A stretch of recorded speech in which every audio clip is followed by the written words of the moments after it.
the high desert of Imperial County. This is considered Incopa. Home to Desert View Tower, a tourist attraction and property that's been in Sam Schultz's family for decades. And I saw this large group of people. I had no idea who they were, and came out there, and there they are sitting in the desert. The Mexican border about a mile away. So I immediately went home and filled every container I had full of water because there was no water supply. There was nothing. 2 years ago, this remote area known by locals as Moon Camp was a hot spot for undocumented immigrants. I was cooking food. I mean, personally cooking food for 600 people a day. Today, the once overflowing migrant camp is quiet. We're talking at one point, 2023, at the height of the immigration crisis, 600 people in a day to now. Nothing. The biggest difference we noticed since our trip here 2 years ago. Hi. More Customs and Border Patrol agents around the southern border. So what area are we going through now? Right here would be Whiskey 8 area. In January, President Donald Trump deployed active-duty military troops to assist CBP. Now, more than 7,000 boots are on the ground.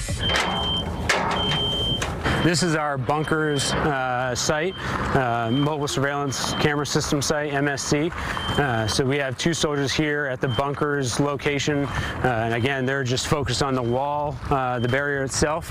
We're observing that and then observing the coastline. Assisting with surveillance. With our being here, being able to provide that detection system, the Border Patrol agent is able to move, apprehend, be in more places than what they would be otherwise. And installing miles of concertina wire that wasn't there before. Another deterrent along the border wall. How does the flow of migrants from this time last year compared to where we're at right now? So, I mean, we're looking at, right now, we're averaging about 30 to 40 apprehensions a day within our 60 miles of border. At the high point last year, we're looking at 1,500 apprehensions a day. People do make the trek through the desert. Back at Moon Camp. There's some people that are desperate enough to come through. Schultz is still keeping an eye out for migrant activity, but admits crossings didn't just start slowing down at the beginning of this year. Have you seen a big difference between the Biden administration and the Trump administration in terms of what you've seen here at Moon Zero. Camp? That's the thing that blows me away. It seems the media acts as if all of this is happening under the instigation of the Trump administration. When no, this was going on 7 or 8 months before the election. The word has got out for a while that America is not the place to be.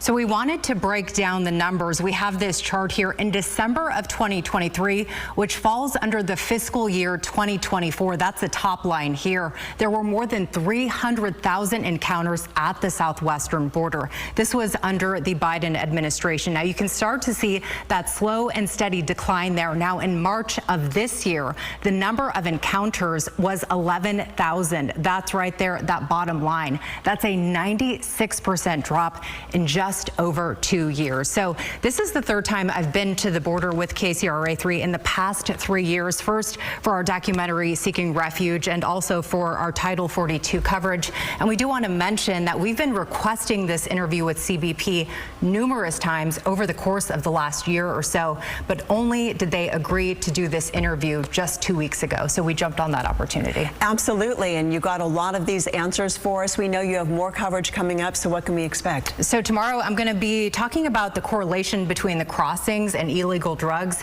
making their way into the state and how Border Patrol, active duty military, as you saw in the story, and also the Mexican government are all working together to tackle that fentanyl crisis. That's coming up tomorrow night at 11. It's a huge issue. Can't wait to see it. Yeah. All right. Thanks, Andrea.